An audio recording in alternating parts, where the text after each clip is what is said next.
with a roll call, and then I'll review the agenda and our purpose of the meeting. But Guthrie, if you could do a roll call. Absolutely. Thank you so much. Subcommittee Chair Simnett, HECC Chair Heyman. I will now call roll. Emily Simnett. Present. Michael Dembro. Here. Richard Devlin. Present. Greg Heyman. Present. Devin Lawson. Present. Gail Yamasaki. And just noting for the record, Commissioner Yamasaki should be joining shortly. That is roll, and we have a quorum. Thank you. Thank you, Guthrie, for that. And welcome to my fellow subcommittee members and others who are attending the Funding and Achievement Subcommittee today. We have we will not be taking any votes today. It's primarily a informative agenda today. We'll hear from well, first of all, Guthrie, is there anyone signed up for public testimony? Not yet. Okay, so we may not have any public testimony today, but we will hear from Director Ben Cannon about the agency request budget development. This will be more of a primer on state finance policy and how the budgeting process works. I think it will be a really good opportunity for those of us in the meeting today to get a better understanding of that process and to ask questions. Again, there's no action related to that, but it is a really good, it should set us up for conversations that we'll be having over the coming months. And then we will also hear an update from Jim Pinkard about the two different groups reviewing the funding models for the community college, and the group are reviewing the funding model for the public universities. And that is an update on an ongoing process, and I'm sure that Jim will also give us a timeline for when we might be expecting more formal work from those committees. And again, a good opportunity to ask questions so that we're really fully understanding those. But with that overview, we do need to have, I guess the first item is to approve the December F&A meeting minutes. Is there a motion to approve those minutes? I move to approve the minutes for the meeting. Second. There's been a motion and a second. All those in favor of approving the December meeting minutes indicate so. Aye. Aye. Aye. The meeting minutes have been approved. And Guthrie, just checking in, are we still no public testimony? Yes, no signups at this time. Okay, thank you. Then we will move on to Director Ben Cannon to give us some more information about the agency budget request process. Great. Thank you, Commissioner Simnett. Can you all still hear me? Yes. Yes. And hopefully I am sharing a screen. If there's some way for me to get this to fill the screen, I will, but you may be stuck with this view. So I'll go through these slides. Again, as Commissioner Simnett indicated at the outset, we've got items related to the agency request budget development process, both on today's committee agenda as well as tomorrow's full agenda.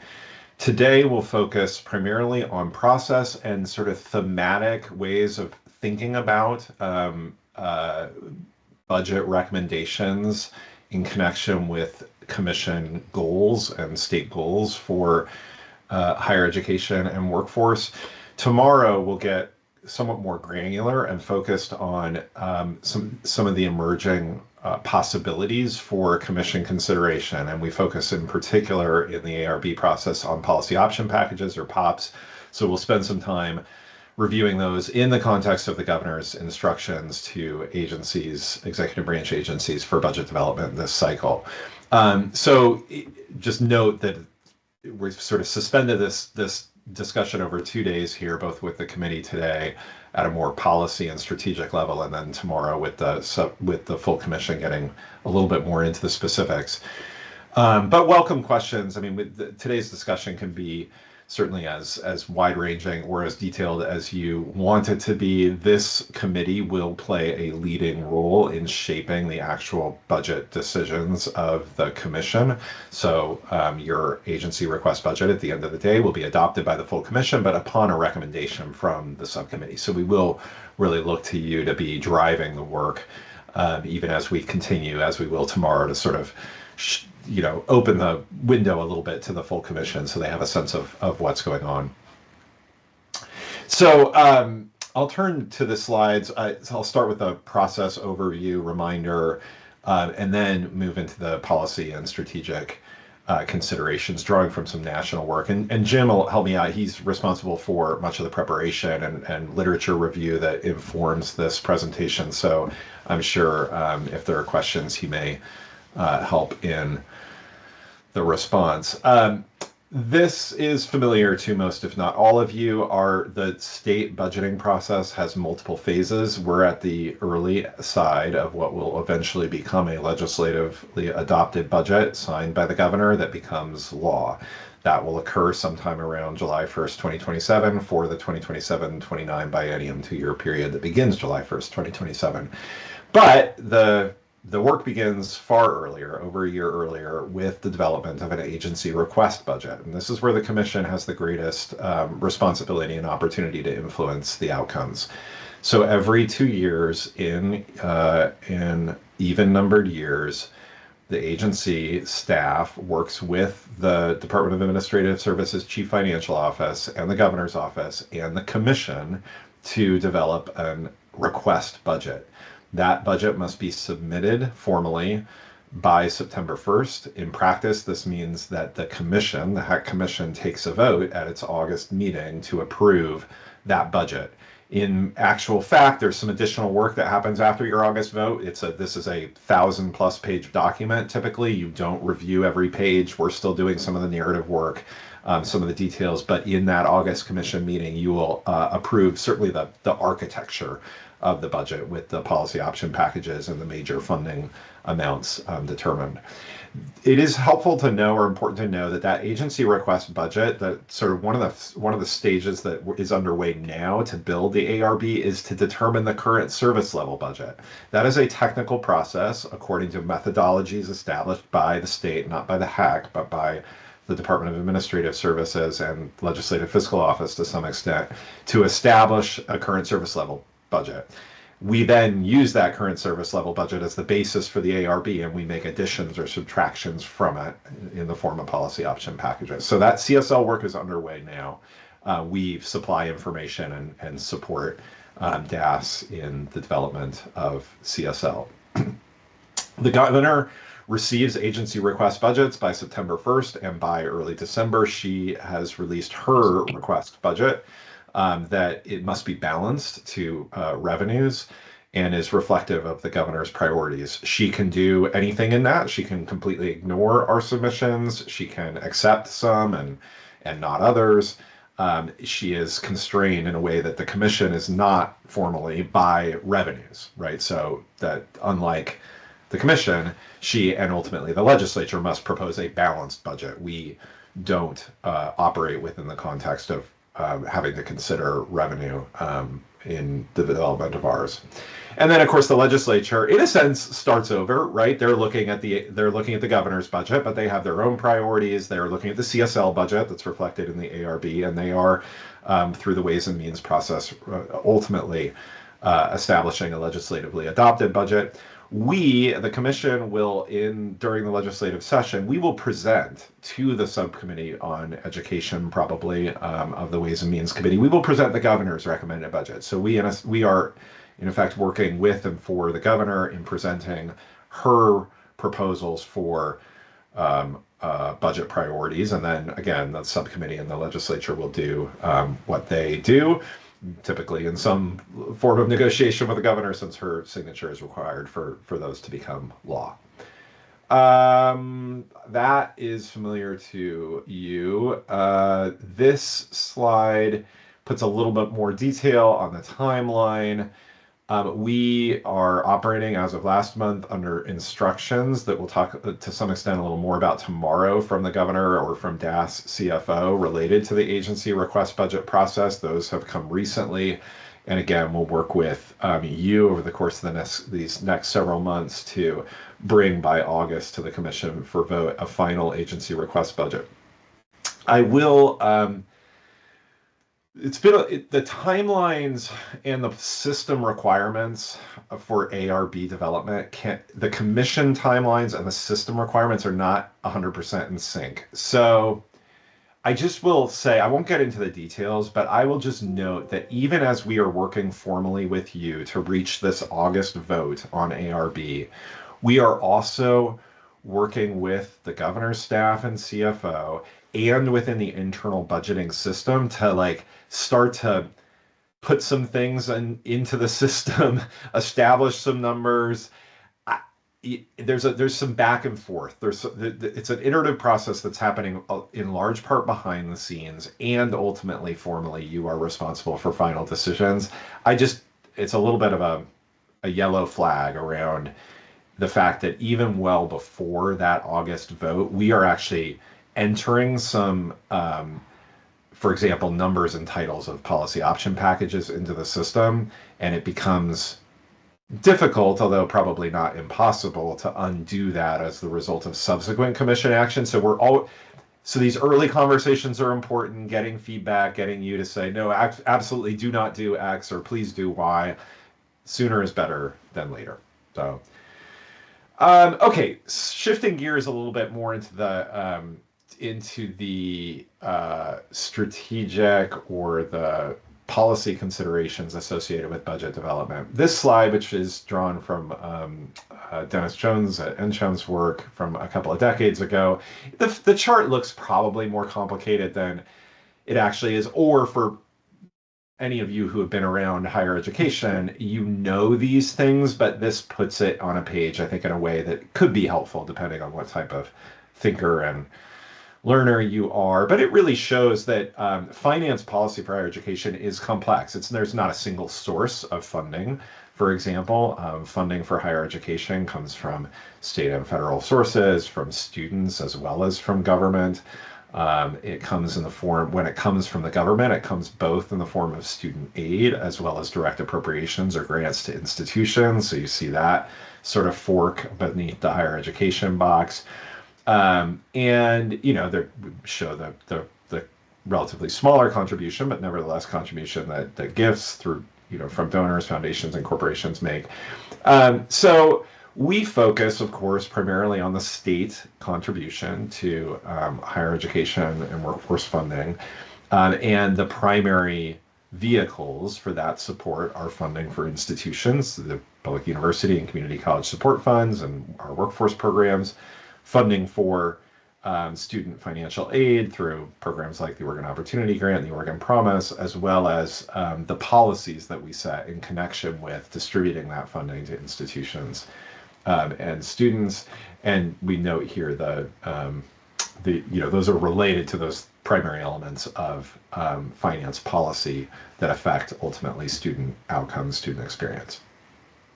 Again, drawing from some national literature, ways to think about effective higher education finance policy. We're looking for, and the commission has a long-standing, I think, a goal and purpose of attempting to align finance priorities, state finance priorities, with our goals as a state, right? We should be attempting to put our money where our mouth is, right? When we talk about equitable student access and success, that should be reflected in approaches to state funding that reinforce that goal. When we talk about completion of certificates and degrees, our finance approach should reinforce and support that. Capacity matters, right? And this is clearly an area where Oregon has struggled over the years in having sufficient or the capacity necessary to meet the priorities that we've created and sustained as a state. We acknowledge that we have to fund within our ability to foot the bill to afford those investments. Parties must feel like they're being treated fairly and get a fair share. They were going to come back to this or sort of tease this out perhaps a little more directly in the context of the balance between institutional support and support for students. These are should be reinforcing priorities, but they also we only have so much funding, right? We have a dollar can only go to one place. And so we have to think through sort of our perceptions of fairness. And then a place where I think the commission has had a lot of success and in some contrast actually to what preceded the commission in state Oregon funding for higher education, we use transparent mechanisms, right? There is a high commitment within this organization and within the state system to being really clear and transparent about not only how funding decisions are made, but then what those are. Where are the dollars going? Our funding formulas, for example, are in rule and very transparent, right? And they establish exactly it is possible to know exactly why each institution gets what it does within our funding formula policy. Quote from Dennis, states have two direct tools: institution support and financial aid. Again, going back, support for colleges and universities, support for students. The trick is to balance and design the specifics in a way that yield the most effective results. Okay, looking at the current biennium, and just to sort of reinforce that last point, under our current budget, we are directing about $2.9 billion over the course of this biennium to institutional support. We have I've called out the PUSF and CCSF, but there are other categories of institutional support within our budget that are included in that $2.9 billion. About $440 million of student financial aid funding, so roughly 15%, something like that, of our total of the amount that goes to institutions goes directly to student financial aid. Most of it on a need basis, so most of that is through the Oregon Opportunity Grant, which supports the highest need students attending colleges, universities, or private nonprofit institutions. And then we are increasingly, as a state, using both state and federal dollars, directing them towards workforce programs. So about $290 million. And you see some of our really high-level assessment of the impact of each of those lines of funding. So institutional support helps to increase the likelihood that students complete degrees, right? Greater levels of institutional support means greater support for students in the form of, more faculty and advisors, better student support services, greater levels of access and affordability. So access goes up, completion goes up, graduation equity, more support for diverse students. That is all associated with institutional support. Financial aid has a direct relationship with affordability, of course, and greater levels of persistence and completion. A few more here.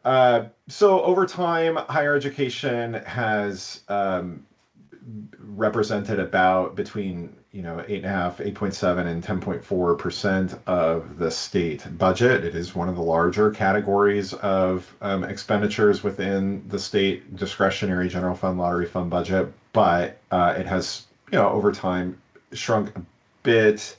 I think we're seeing maybe some stabilization in that 9-10% range, but really, if you look, and Jim and I have gone back and forth with the math of looking at the last decade, and really the most notable feature about the state budget globally over the past decade has really been the explosion of investment in health and human services, right? And a lot of that is federal or has federal matching dollars, the Affordable Care Act and the increasing obligation of states to pick up their piece of making healthcare affordable and accessible to all Oregonians. That has been a very expensive proposition to the state, and increasingly so.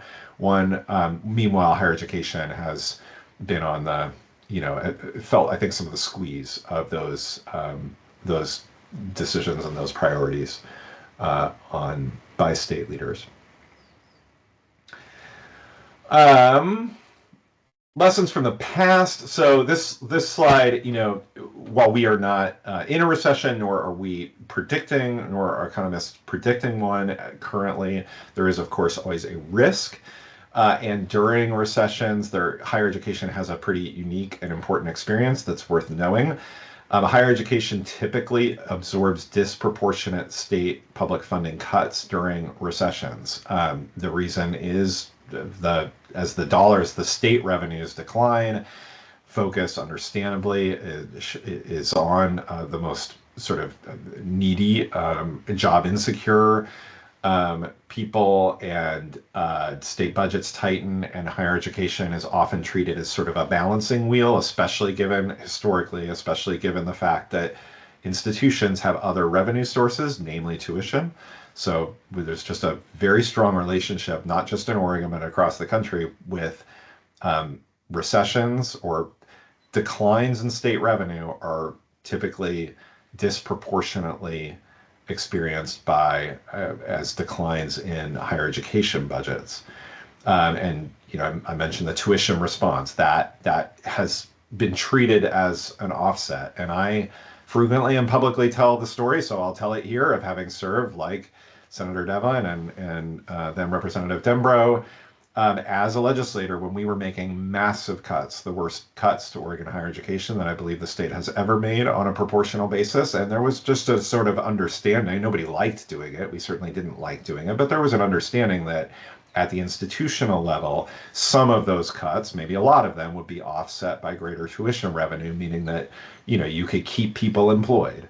In a K-12, if you're looking at a K-12 budget, when the state cuts the funding, that is a direct employment impact, right? Because they don't have much in the way of other revenue sources. So there's just that historically as a feature, again, not just true of Oregon, but around the country. And then this last point is probably in some ways most relevant today as we look at the more recent experience of higher education, because higher education institutions and the state budget received a lot of benefit from temporary pandemic-related aid from the federal government. And that is, as that has receded and is now down to just about zero, we are seeing some of the financial challenges that the absence of that federal funding or state funding has, the withdrawal of that has created for institutions, or some institutions. And there was, this slide uses the word mask. I mean, I think there were plenty of people who were observing this at the time and were concerned about it. But it is also the case that I think there was a certain amount of masking of structural challenges fiscal challenges for institutions because of that one-time but multi-year source of hundreds of millions of dollars of additional support between 2020 and 2024, roughly. So what are we, again, sort of a little more on the strategic alignment. Effective finance policy, we attempt to align with current and changing demographics, governance structure, fiscal situation. This commission has historically advocated for additional state investment, right? We have championed higher education. We've taken seriously the law's requirement or expectation that the commission make budget recommendations that are aligned with our state goals and strategies for higher education and workforce development. And that means, in this commission's view, has meant investing more public dollar in higher education and workforce. And finally, if one of our important goals is to efficiently from a cost standpoint or a public investment standpoint, increase enrollment and promote social mobility, there's evidence that direct investment in financial aid for learners may be the most effective vehicle to promote that. But again, it has to be balanced with institutional support and other forms of funding, both out of interest of fairness and to ensure that students have access through financial aid to high quality learning environments. So some policy recommendations drawn from some work that Jim was heavily involved in that was just published by a national consultant, HCM strategists, and we can provide the link to the report on this. But I think this is written for a national audience of state policymakers.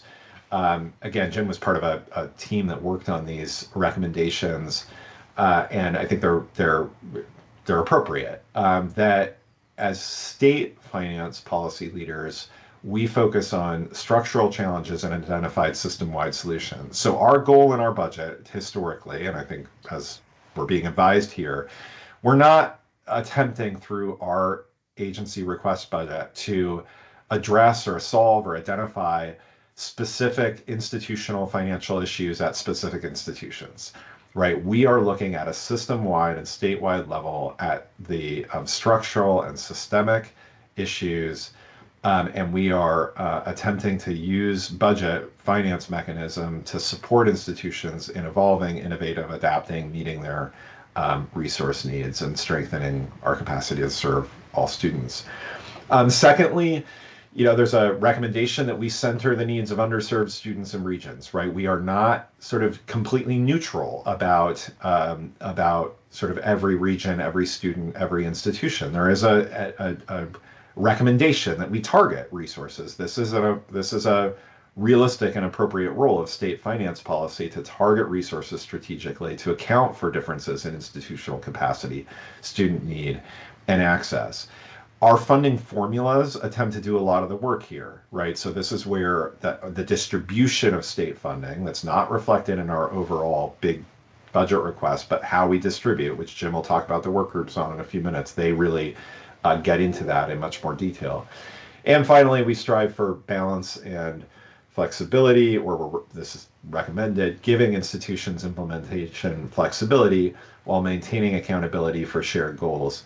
And again, the Oregon system since 2013, let's say, really, I think has reflected this. The HECC and the state of Oregon in our budgets for higher education are not particularly directive or at all directive to institutions about exactly what they have to do with that funding, right? This is a model, we once talked about it in terms of tight loose, right? We were very clear about the outcomes that we are seeking, the goals that we have as a state, and very loose in terms of the approach that institutions take to reaching those goals using state dollars. So, accountability and a clear set of goals and priorities, but also a great deal of flexibility, right? We are not using the budget to attempt to specifically direct resources to specific programs or individuals, or so it's that balance.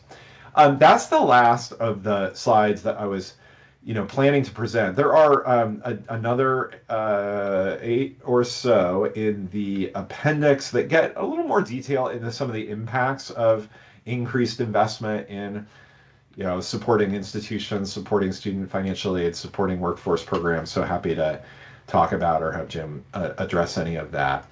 And then also, I think we have enough time if we want to talk a little bit more specifically, as we will tomorrow again, about the current budget context, the instructions from the governor or chief financial office, and sort of our next steps in budget development. Happy to discuss any of that too.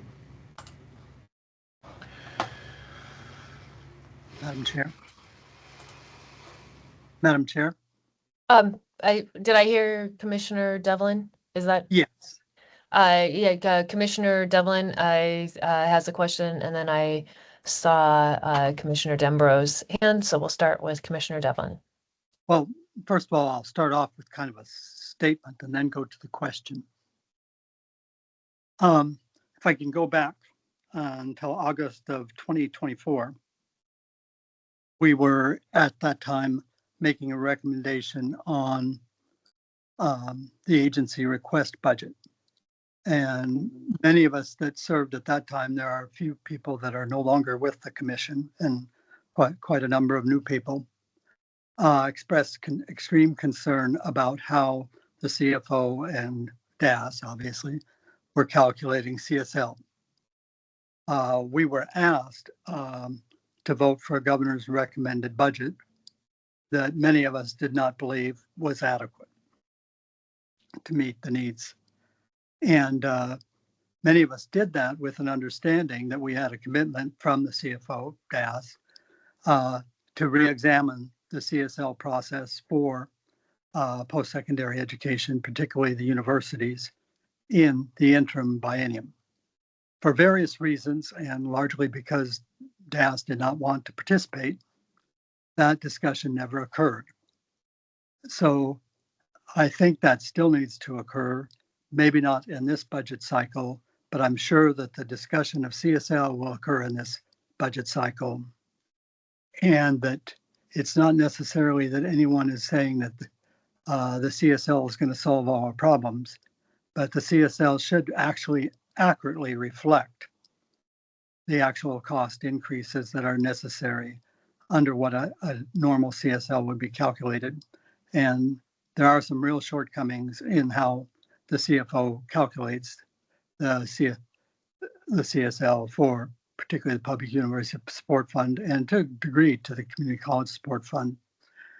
The other thing I'd like to ask Ben to comment on is, I don't know how to appropriately state this.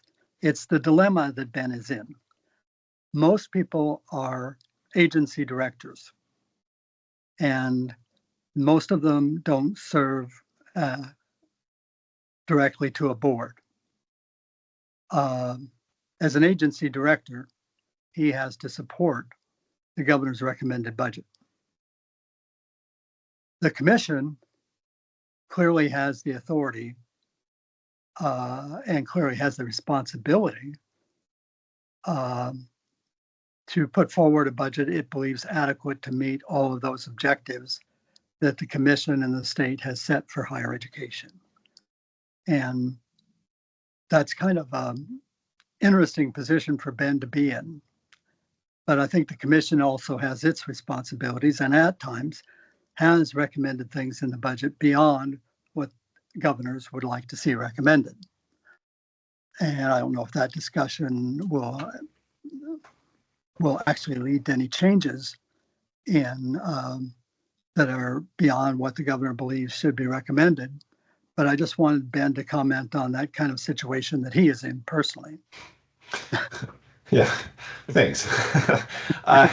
Yeah, I mean, first of all, in terms of your characterization of the 2024 expectation and then what's related to CSL and what's transpired since, I think you've summarized it accurately, and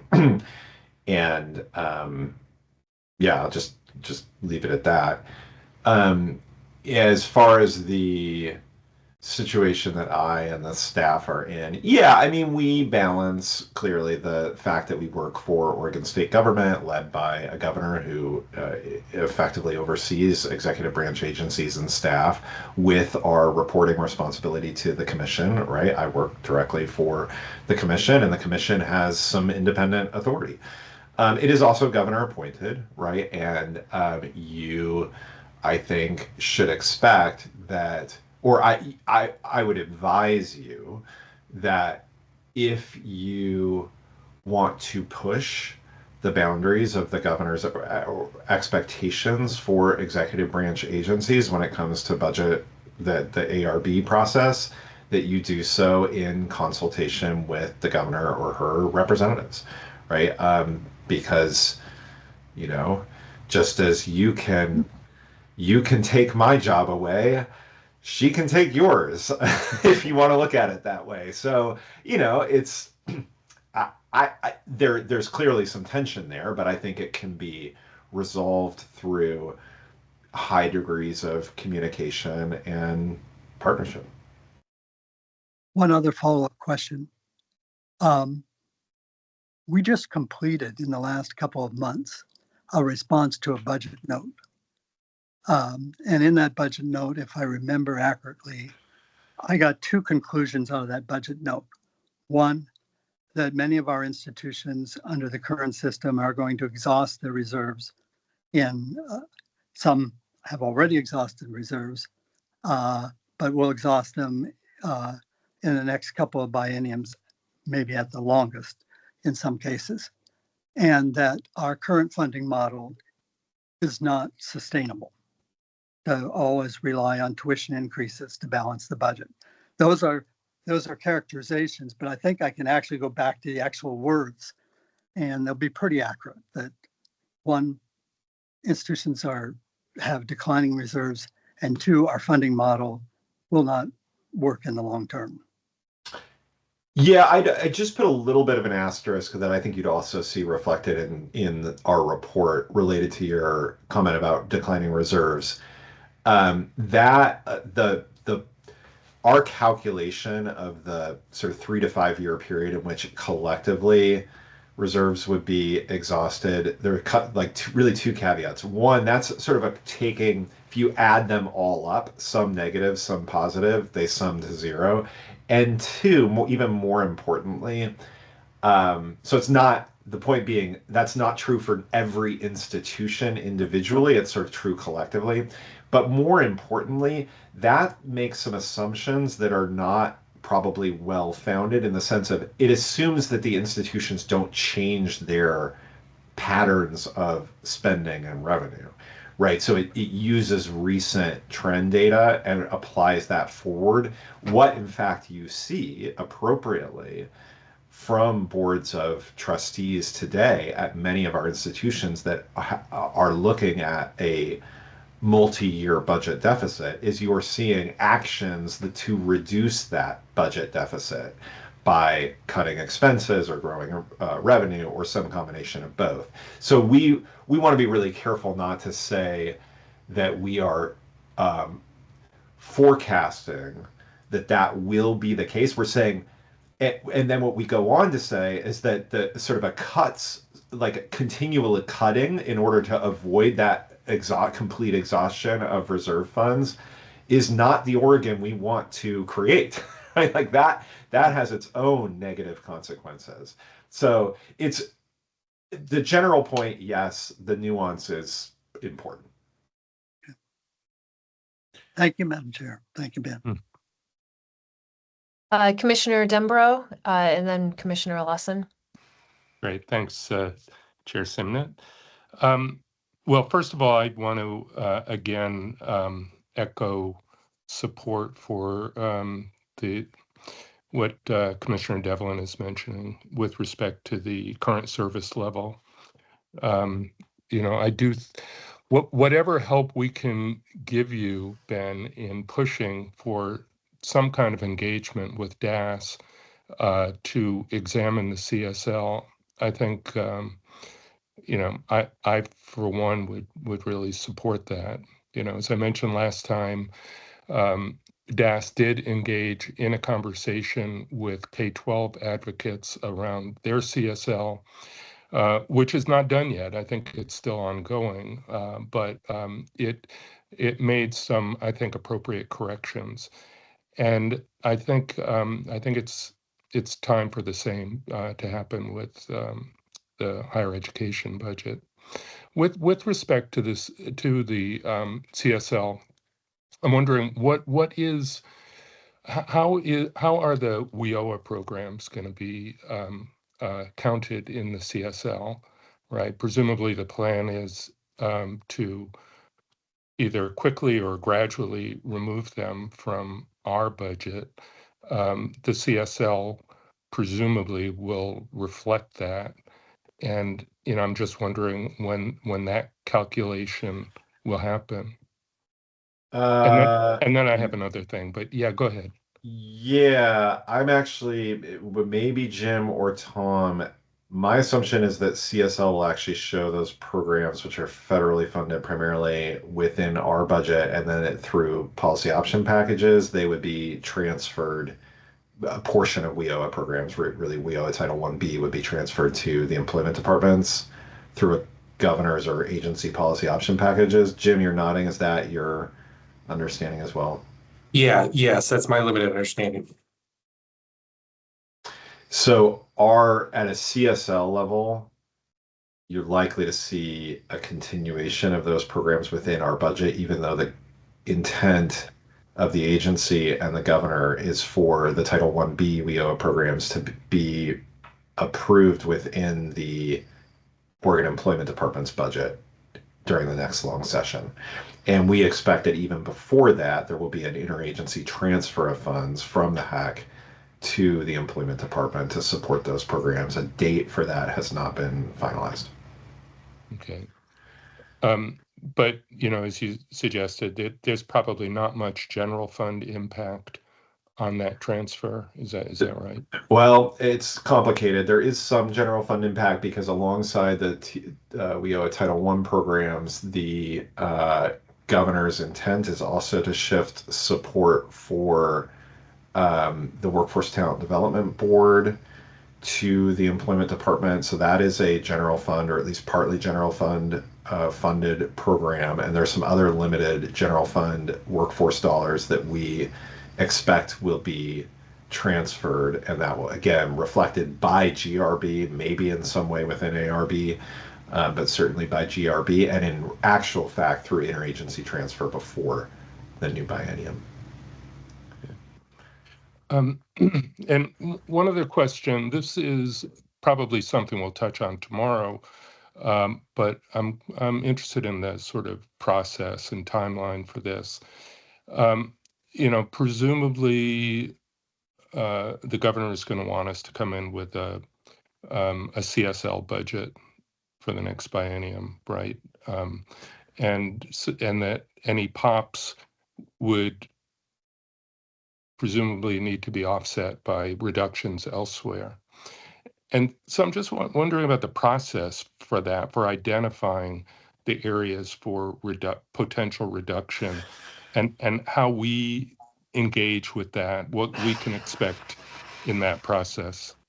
Yeah, that's a really good question. It does anticipate some of the conversation that we'll attempt to have tomorrow with the commission. You are correct. You have surmised correctly that the governor has instructed executive branch agencies that any request for new resources, with a couple of exceptions, must be offset by reductions within the agency. So if, for example, the commission wanted to request, just totally hypothetically, $100 million of additional support above CSL for the Community College Support Fund, it would need to find $100 million reduction from CSL from some other appropriation within the HECC budget, or multiple appropriations that add up to $100 million. So you are generally correct in that.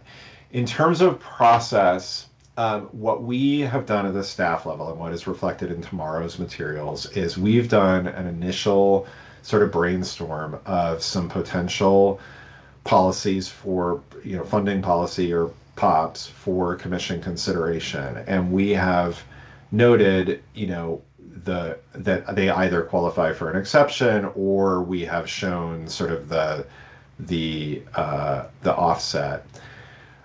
We have not attempted to identify for you or make recommendations around new investments like the one I described, right? The hypothetical one I described of increasing the Community College Support Fund, or the Oregon Opportunity Grant, or the PUSF by corresponding, and then offsetting that.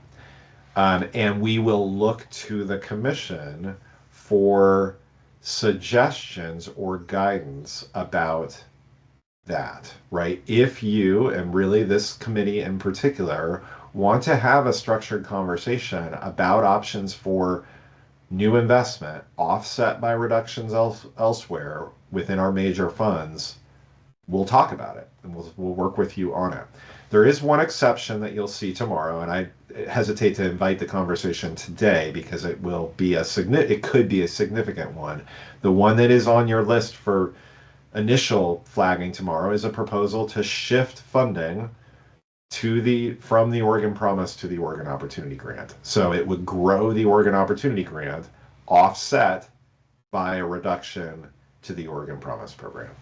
That is budget neutral, revenue neutral, but it has significant policy implications, and we put that on the table for your potential consideration. Otherwise, we're really looking to you for guidance around, do you want to have a conversation about, for example, reducing institutional funding in order to support greater levels of grant funding, or the reverse, right? Reducing student grant funding in order to grow institutional funding.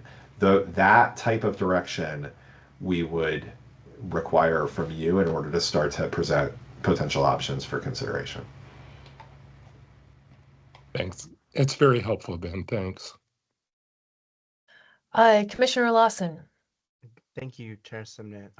First, I'd like to just acknowledge that I really support what Commissioner Devlin and Commissioner Dembro are talking about, and I'd like to push for that support as well, and would encourage the executive director to find whatever ways we can accomplish that.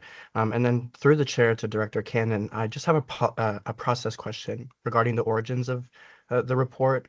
I noticed that on page 3, the HCM strategist report acknowledges funding from Arnold Ventures. And for context, Arnold Ventures is heavily involved in funding outcomes-based education reform nationally, which in practice often ties public college funding to graduate earnings and market approval. And because HCM strategist frequently builds these specific formulas, I just want to ensure that we have full context when a framework built by funders with a specific policy agenda enters our budget conversation. I just have 3 questions. First, I was wondering who brought this specific document into our report. Second, does HECC have a policy about disclosing the funders of outside frameworks that we use for budget development? And then third, if we don't, how can we initiate a conversation about whether we should? Yeah, I'll take the 3 questions. Thanks, Commissioner Lawson. Number one, we have worked closely with HCM over many years, including in the analysis, the development of this report, and then bringing it forward.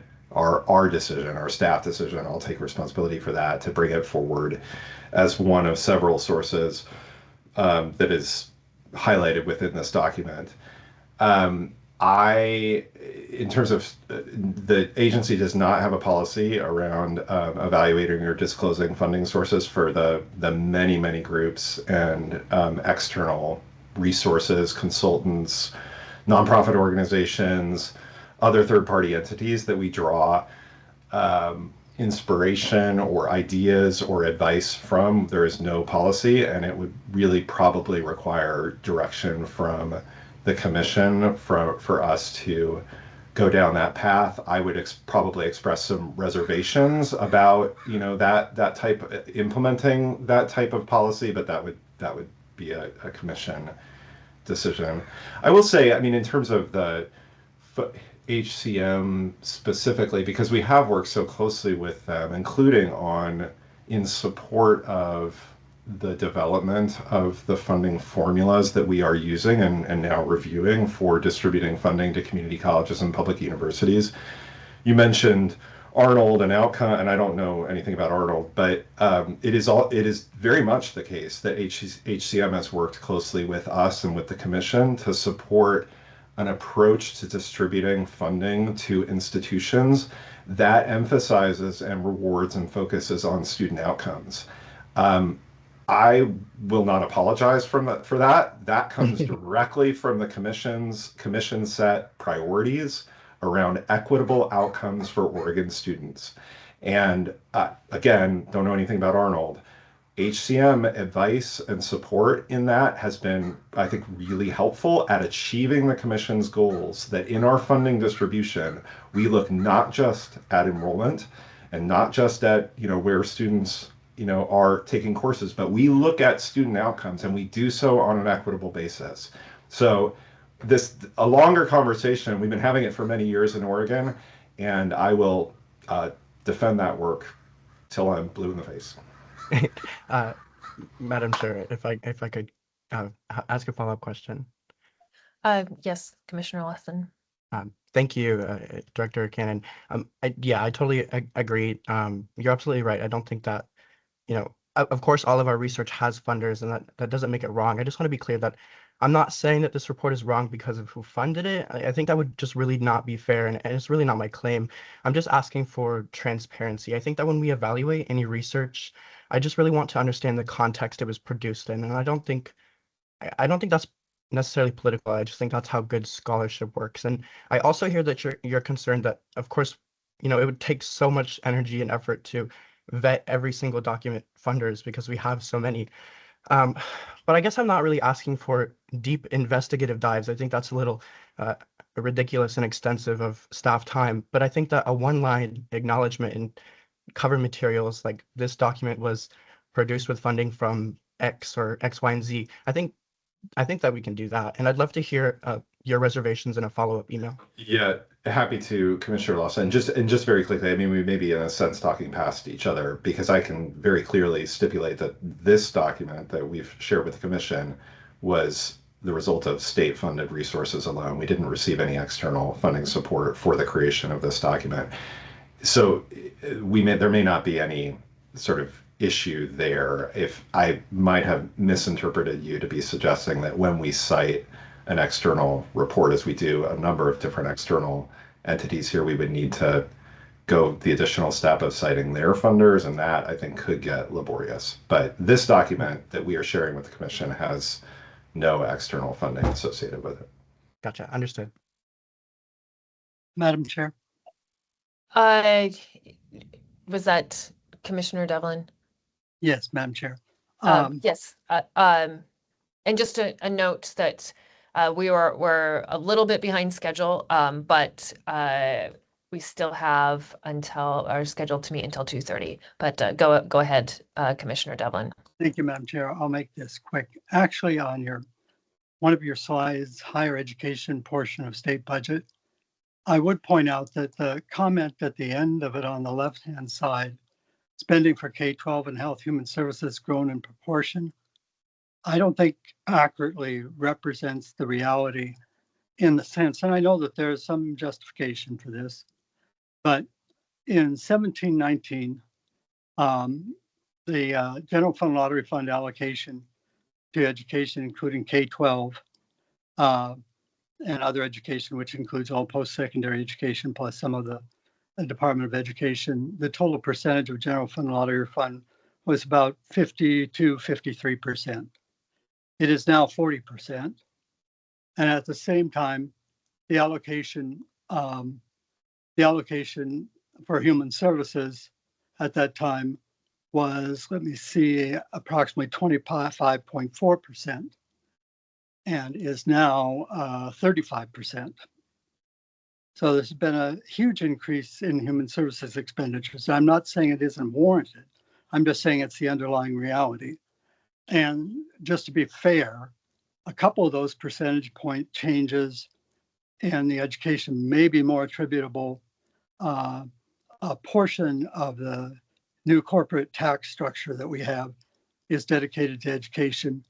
Plus, before that was in place, our early childhood education programs were really kind of modest, and they have increased substantially. Plus, there are some other expenditures there, but that may account for a couple of percentages in that decline. But there has been a significant, very significant increase in human service expenditures, to some degree, largely in healthcare, but in a few other areas also. But and it's probably the greatest challenge the legislature has now, because at the national level, with the expectations the state had no longer being realistic about what federal dollars would be available, there probably has to be some significant modification of services at the state level. There's actually no reality of capability to fill in those federal dollars, given how substantial they would be. You could have a K-8 system and maybe do it. But that's the real dilemma the state faces, is that we were counting on federal expenditures being at a certain level, and there's no reality in that anymore. Yep, we're nodding, Commissioner. I think that's really well said, and we can adjust the slide or look back at the basis for that claim and can send you the data to make sure we're looking at the same thing. But generally, yes, 100% agree. Well, I'll just close this conversation by thanking Director Cannon for such a thorough and I think useful background on how the budget is set to help us get in the mindset of what the reality is and what the tensions are. I feel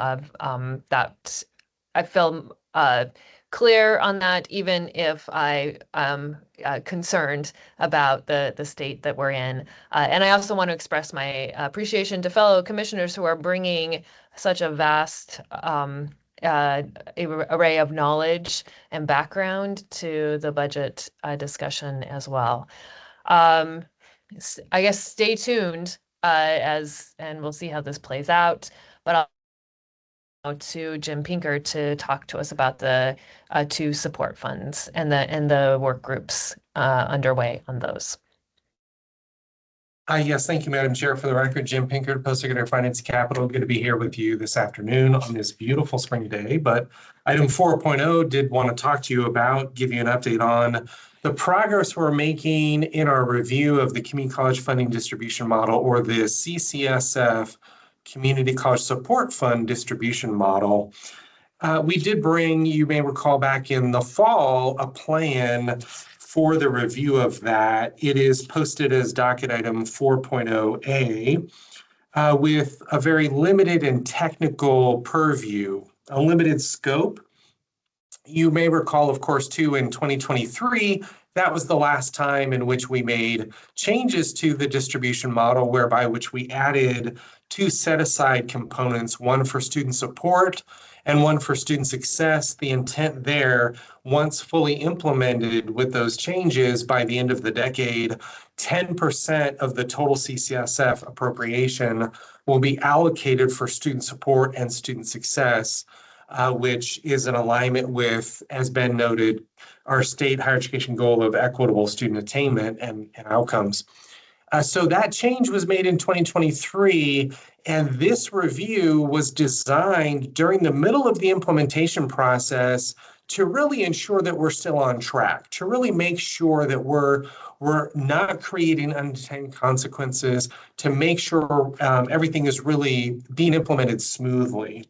So we laid out essentially two ideas to consider during the review. A look at the student support and success components, to consider how the change in funding affects the entire CCSF and it potentially affects the calculation of the growth management component, and looking at the beta and quality growth factor as well, and kind of also look at what should be on the to-do list in 2030 for the next review. I can report to you for that work group charge, we did, in collaboration with the business officers at the community colleges, identify an unintended consequence by which the more funding we put into those two set-asides, the more it impacted the growth management component calculation. I won't bore you with a lot of the details, but what that created essentially was an offset, an unintended offset, where the more money you put in one, the less money you put in another.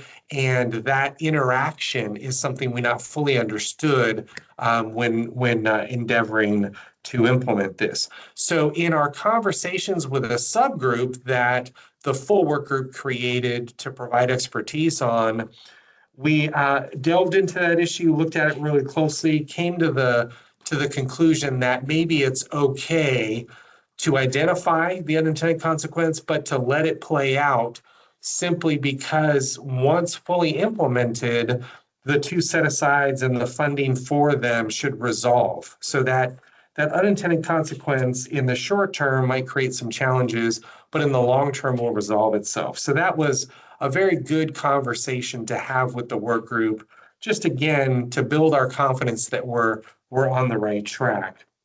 The other charge that the work group is addressing relates to prerequisite developmental education. And so on the campuses, the various community college campuses, for the last year, 18 months, they've been talking about faculty, staff, presidents, business officers. They've been talking about transitioning to a different model of co-curricular developmental education, where instead of having a student take a developmental ed class, often not for credit, that could potentially delay their success achievement, and before they take a college level class, actually offering both at the same time in a co-curricular model.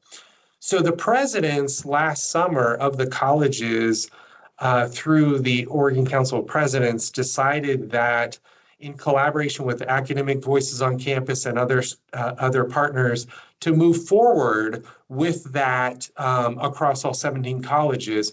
But they first, I think to their great credit, wanted to understand how the shift to that new model might impact the distribution of state funding.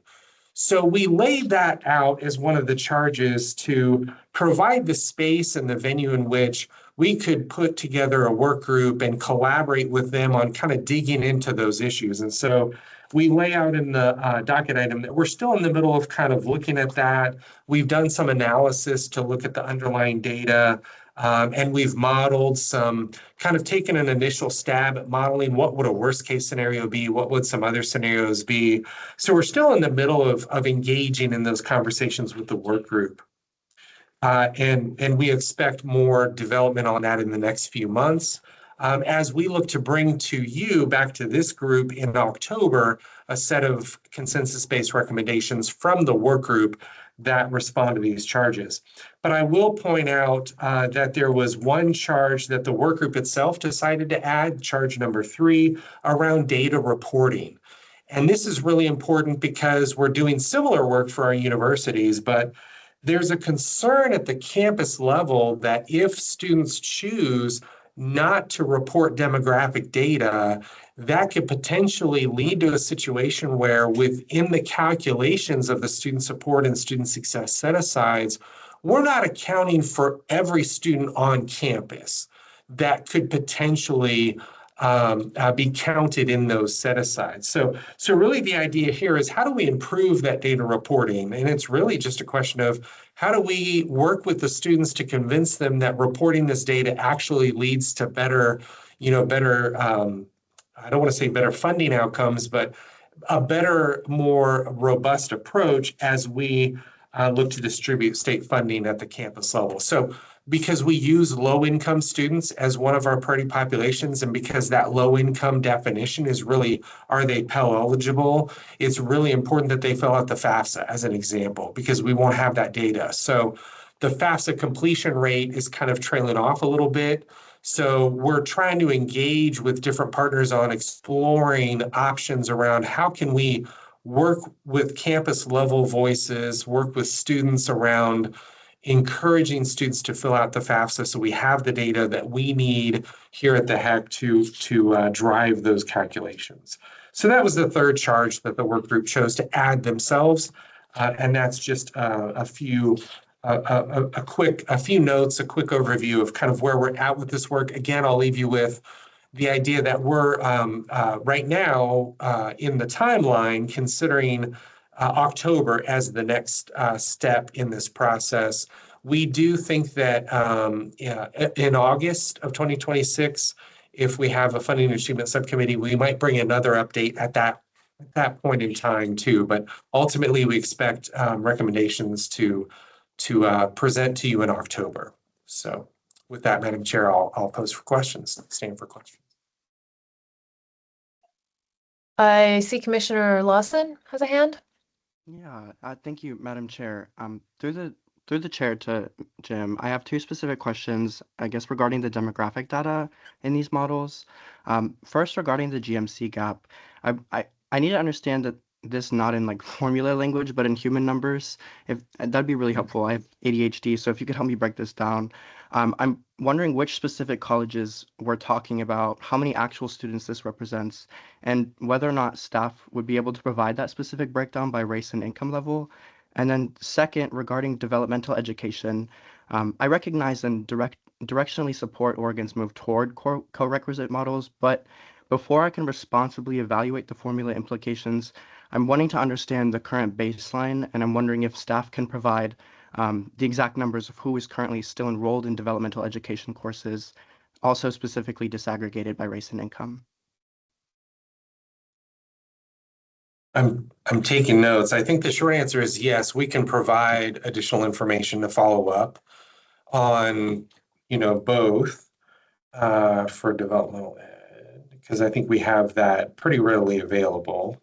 Perfect. I will say for the first question though, around the growth management component, there's a within the formula, there's a mechanism that is used to help manage the growth in the number of funded full-time student equivalents and vis-a-vis the level of state funding provided. And so the growth management component has been a mechanism we've used for a while now, 10, 15 years, to kind of help manage the growth in funding. So to really manage the growth in the funding per FTE, to really as a way to ensure sufficient funding, adequate funding per student, right? By managing the number of students actually funded. So what we're finding though, over time, over the last decade, just in a general sense, is that the application of that growth management component within the funding formula distribution model has led to fewer students getting funded, right? So we have reimbursable students on a college campus, and about on average across all 17 colleges, and the number, the percent of students funded, is different by college, but in the aggregate, about 90% of the reimbursement eligible students are being funded right now. Years ago, it was 95%, 97%, it was a higher number. So there's been a general erosion in the number of students that get funded because of the growth management component, number one. Number two, when we implement the student success and support funding set-asides, we're taking money to put into those set-asides. We're setting that money aside. As we do that, it leaves less money from one biennium to the next available for distribution through the model. And that's important because a part of the growth management mechanism calculation is predicated on the growth in funding from one biennium to the next. So effectively, what we have is a situation where we've artificially lowered that growth in funding from one biennium to the next for no other reason than we've created this new set aside. Not what we intended, but it did have an outcome in the growth management component. So I'm hoping I did a better job of explaining that in kind of more Yes. accessible terms, maybe. But You answered that beautifully. I deeply appreciate your answer, and I'll just look and keep out for that email with the numbers. Thank you, Jim. Okay. Appreciate it. Commissioner Dembrow, followed by Chair Heyman. Yeah, thanks, Chair Simnett. I'm feeling like I'm going to need a primer on the growth management model, so I may reach out to you, Jim. But going back to the developmental ed and the co-curricular, there have been some colleges that have been experimenting with it, right? And presumably by the time October comes, we'll have another year's worth of some evidence. I'd be curious just to know how it's actually working on the ground. And, one important component, I think, for it to be successful, I think you need a lot of student support. And I assume that that's built into the concept. I guess the question is it built into the funding model that we're going to be looking at? Because I think students can succeed in that modality. I do believe that, but I think they need a lot of support, tutoring, et cetera. So I'm just wondering how that features, as part of the shift in FTE. Yeah, and I think I appreciate the question, Commissioner, because I think that I think the specific answer to that probably exceeds my expertise a little bit, because I think I want to get back to you some information about what's the experience been on the ground for those colleges that have been experimenting with it. But I think that was also why the presidents wanted to have this conversation with, let's be very careful about moving forward as it relates to state funding, because if it does necessitate, on the student affairs side or the academic support side, additional resources to implement, we want to take the time campus by campus to kind of figure that out, and then figure out how we're going to pay for it, and then make sure that we don't on the state funding side, get less funding for no other reason than we're implementing a different approach, which actually may necessitate more funding, right? So I think the presidents are really trying to do this the right way, and really trying to talk through and walk through and step and really take the time to understand those dynamics before we create more unintended consequences with our funding formula. So I think that actually, I took notes because that gave me a couple of questions to bring to the next work group meeting. So I can start asking some of the work group membership about, those of you who are experimenting, that have you identified specific costs in that shift? And if so, what are those, and how do we address that collectively? So I appreciate that. Super, thank you. Chair Heeman? Thank you, Commissioner Simnett. Jim, I appreciate your trying to explain a complicated thing, the growth management model.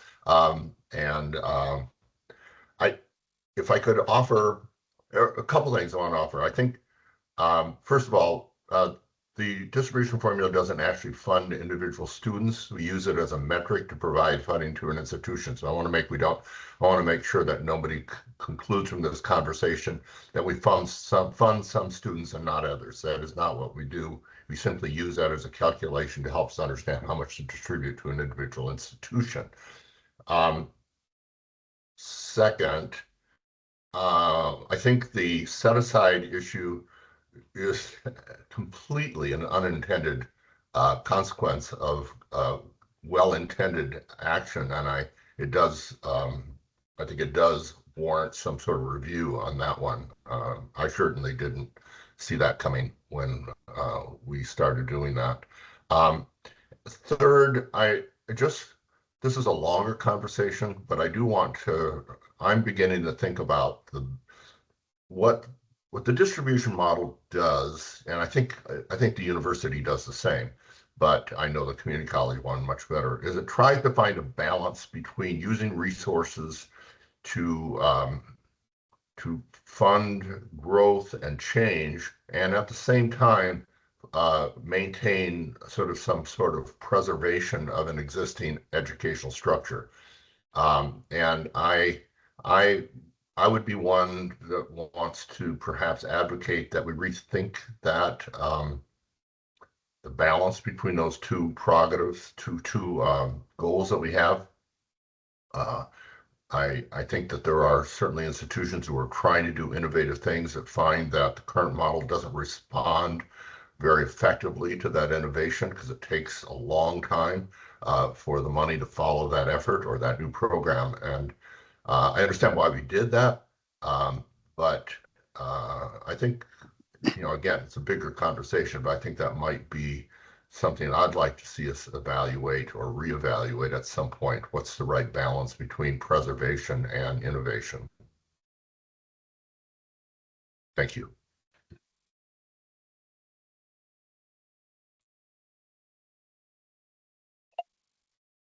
I think we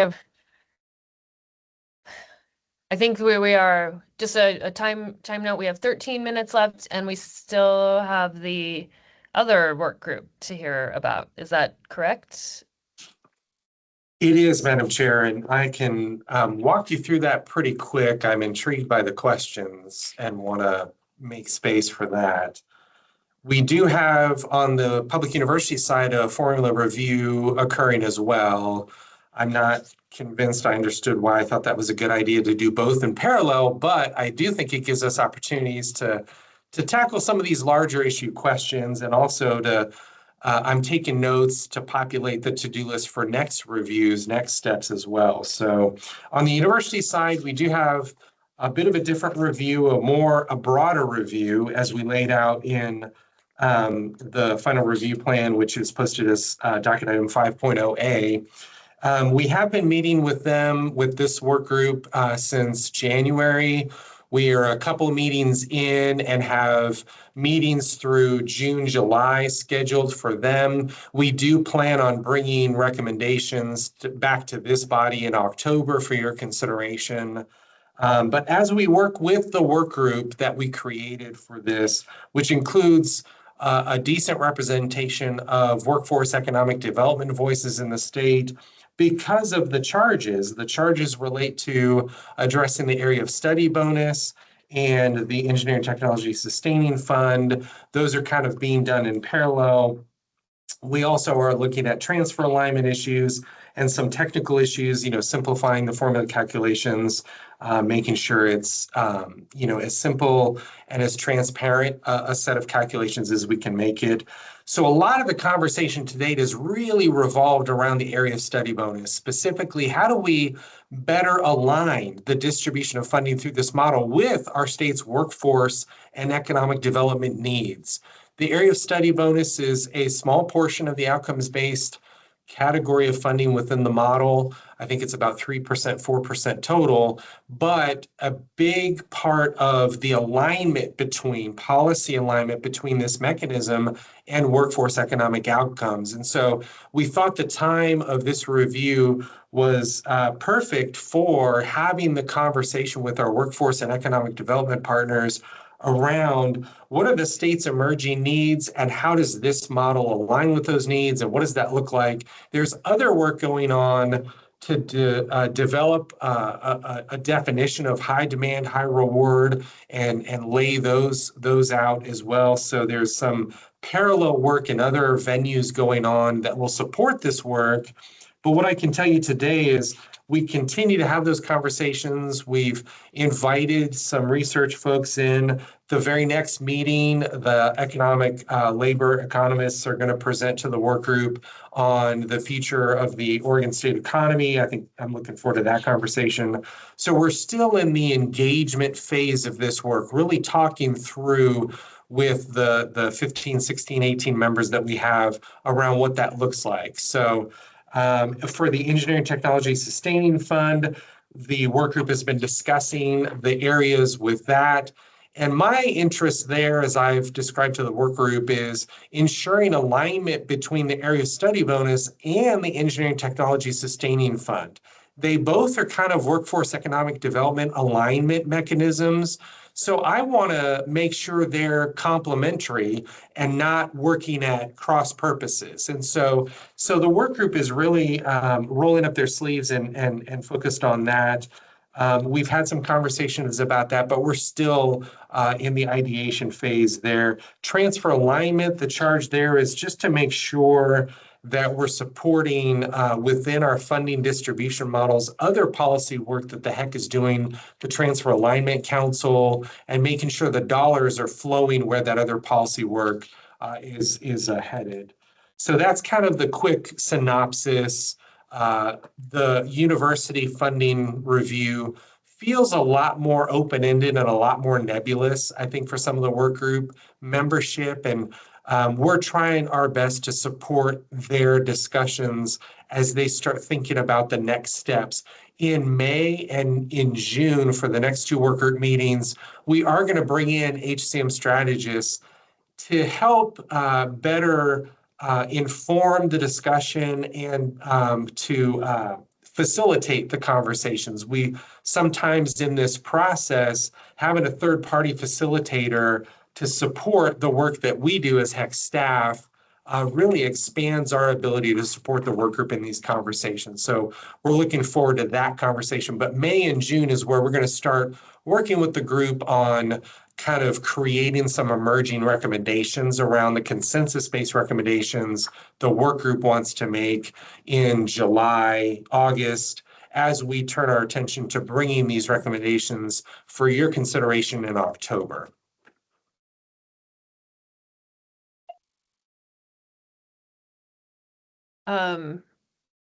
Okay, are there any, I see Commissioner Lawson has a question.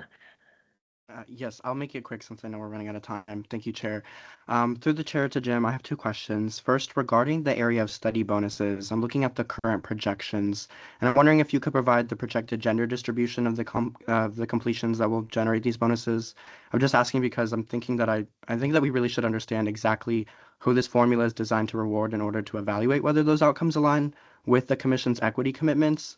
And then second, regarding the Engineering Technology Sustaining Fund, I'm wondering if staff can provide the current distribution breakdown by institution and CIP code. I've seen the figure suggesting that OSU receives approximately 55% of ETSF distributions. Wanting to make sure that that is accurate, and then what the average wages are for the workers graduating from those specific programs. We can follow up with that information for you, Commissioner. Thank you, Jim. Commissioner Dembro. Yeah, thanks, Chair. Yeah, I really appreciate the work that this group is doing. But it has a pretty broad agenda, it seems. And if I look at the makeup of the work group, it seems very appropriate for the engineering workforce side of things. But I'm wondering about the some of the other issues that you're looking at, like transfer and articulation and some of those others. Is that the best group to be advising on that component? I'm just wondering about that.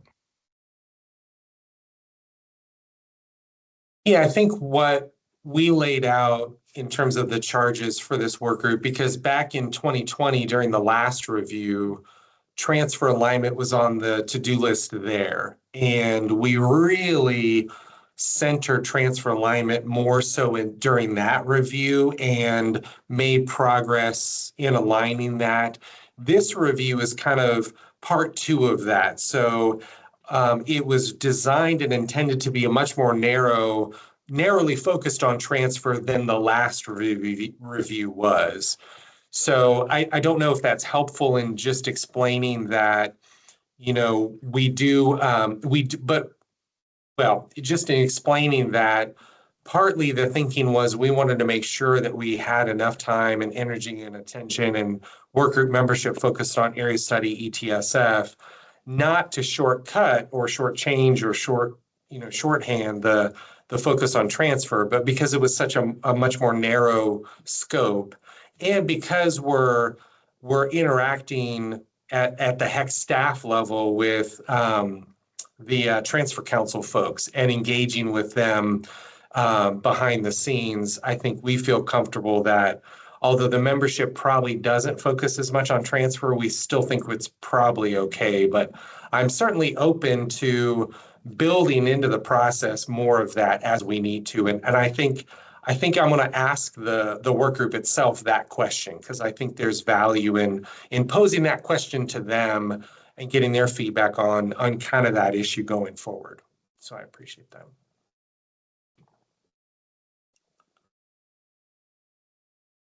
Any other questions? Short-ish questions that Jim can answer for us today?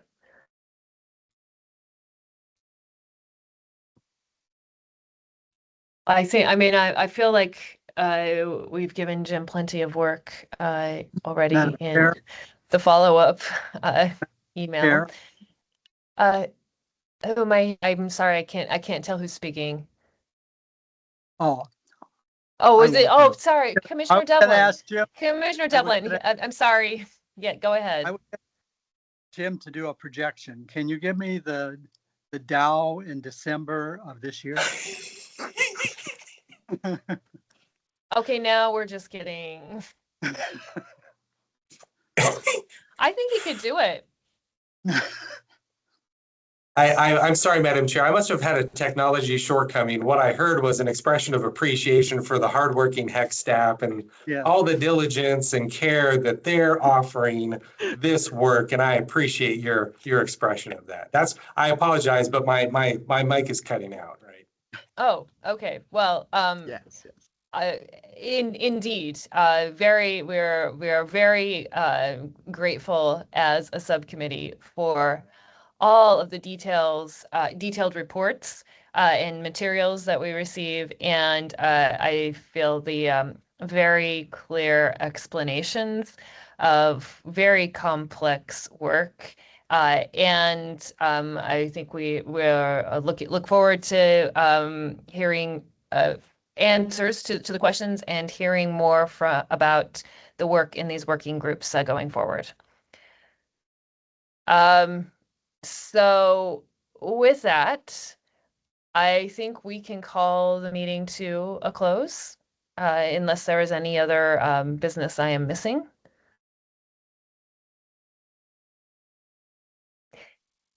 Hearing none, I will officially adjourn the FNA subcommittee meeting, and I will see commissioners, hopefully most of you in person tomorrow in Salem. See you then. Yes, see you tomorrow.